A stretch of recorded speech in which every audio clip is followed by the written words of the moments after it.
I think you've all been waiting for this man anyway. After Marvin, obviously. But I think you've all been waiting for the next man that you didn't know about. It is Matt Salmon. Round of applause, come on! Woo! Evening, ladies and gentlemen. My name's Matt Salmon. Evening. Now, apparently the most scary thing there was my wife has told me she's pregnant, and I've survived that 3 times. My wife has told me that. You're a superhero! I wasn't that scared. I think possibly the most scary thing my wife would come out with would be, I've got the strap-on cock. Did you pick up any KY? It's nice to be here tonight. Dave, who was on first, said he could have done with more than the month he's had to prepare, which I was pretty gutted at because Coops didn't tell me this was happening until Monday, so I've not had a lot of time to prepare for this. Hence, I did myself a little list of notes in case I get lost and strapped to my glass. The only times I've been on stage before was a couple of times. Once when I was up in court for drilling glory holes in public toilets. And the other time was when I got up to tell a couple of jokes to lighten the atmosphere at a funeral of a friend who'd committed suicide. Now I thought I'd write this little list in my home office. Has anyone here got a home office? For any of you who haven't, it just means you've got to find a little cubby hole in the house, either the smallest bedroom or the cupboard under the stairs, and you put a desk in there and a computer, and while the wife thinks you're doing really interesting stuff like paying the bills, you just look up shit on Wikipedia that you was interested in, or internet porn. I think my wife might have cracked onto what I'm onto though. I don't know if it's a box of tissues on the side by the computer that gives it away. I wanted to tell you about my granddad tonight. He's a lovely old boy. He died about 10 years ago. And I used to go and see him up at the hospital. He had a heart attack and he was up there for a few weeks and he passed away in the end. But I used to go up there and try and cheer him up and have a chat with him, and I'd go 2 or 3 times a week. And I'd always try and have a couple of jokes with me, trying to see if I could cheer him up. So one of the jokes I took one night was, what's the difference between a clitoris and a pub? And some of you might have heard this one. The difference is that most men can manage to find the pub. Yeah! So my granddad says, a what? So I said, well, might be a bit of a technical term. I put in a colloquial term. I said, you know, the little man in the boat. And he goes, who's he then? That was it, I was stumped. Nothing you can say to that, is there? Guy in the bed opposite, he's nearly having a heart attack, having overheard it. So anyway, we get on to Auntie's jam making and a few minor points for a few minutes, and then he comes out with, out of the blue, he was 84 at the time, my granddad, and he goes, yep, I've had sex since I was 80, you know. Not since I started the angina, them old pills knocked it right on the head. I'm like, am I really fucking hearing this? My granddad telling me the last time he had sex, he says, yeah, it's not good for a man who's had a good sex life, you know. And I've got pictures of this guy, 80, banging my nan who was 84. And I thought, coming in my head, if you don't know what a clitoris is, Grandad, you might have had a good sex life, but what about poor old nan? She spent 60 years laying back thinking of fucking England, didn't she? Thinking, when's this going to be over? Anyway, back to the list. Yeah, my granddad, he was a bit of a man. Lived through 2 world wars and a depression. He'd seen it. He didn't need to prove how much of a man he was.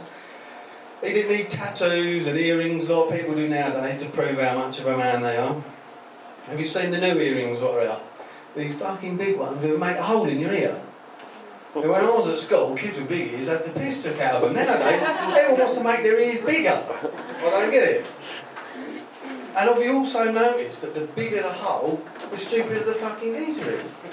It's like the size of the hole is inversely proportional to the size of their brain. So if they've got a hole you could fit a £2 coin through, they've got a proper fuckwit look on their face. Or for you ladies, you might look at them and think, he's not really going to be a gentle lover, is he? Tattoos is another one, isn't it?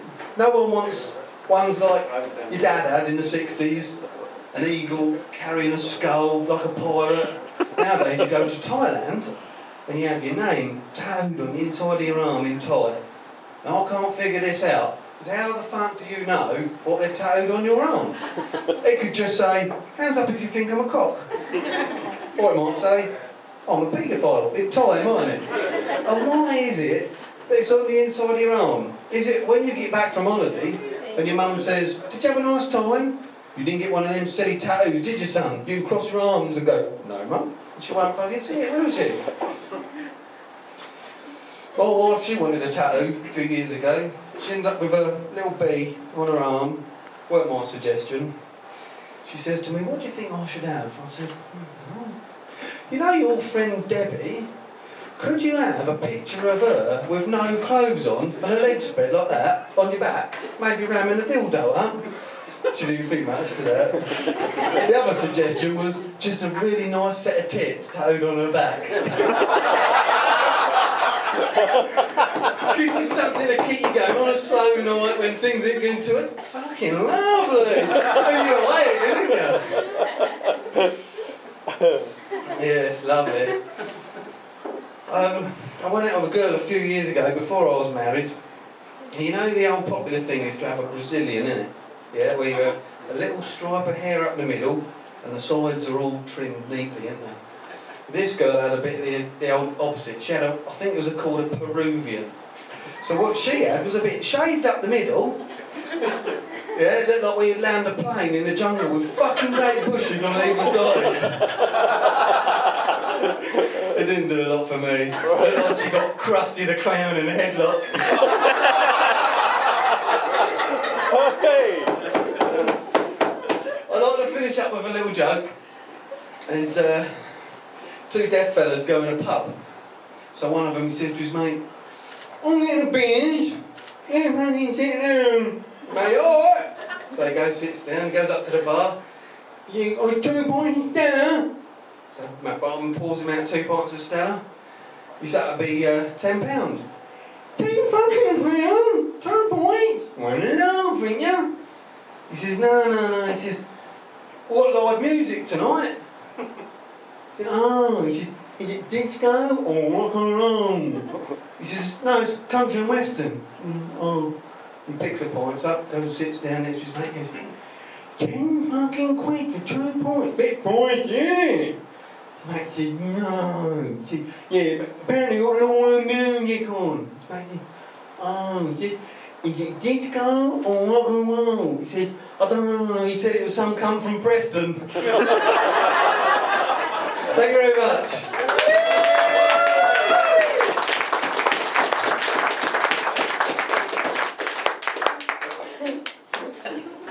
That was Matt Salmon, everybody. Another round of applause for that. Thank fuck, there's no deaf people there. Or no people here. That's the best thing. So, we are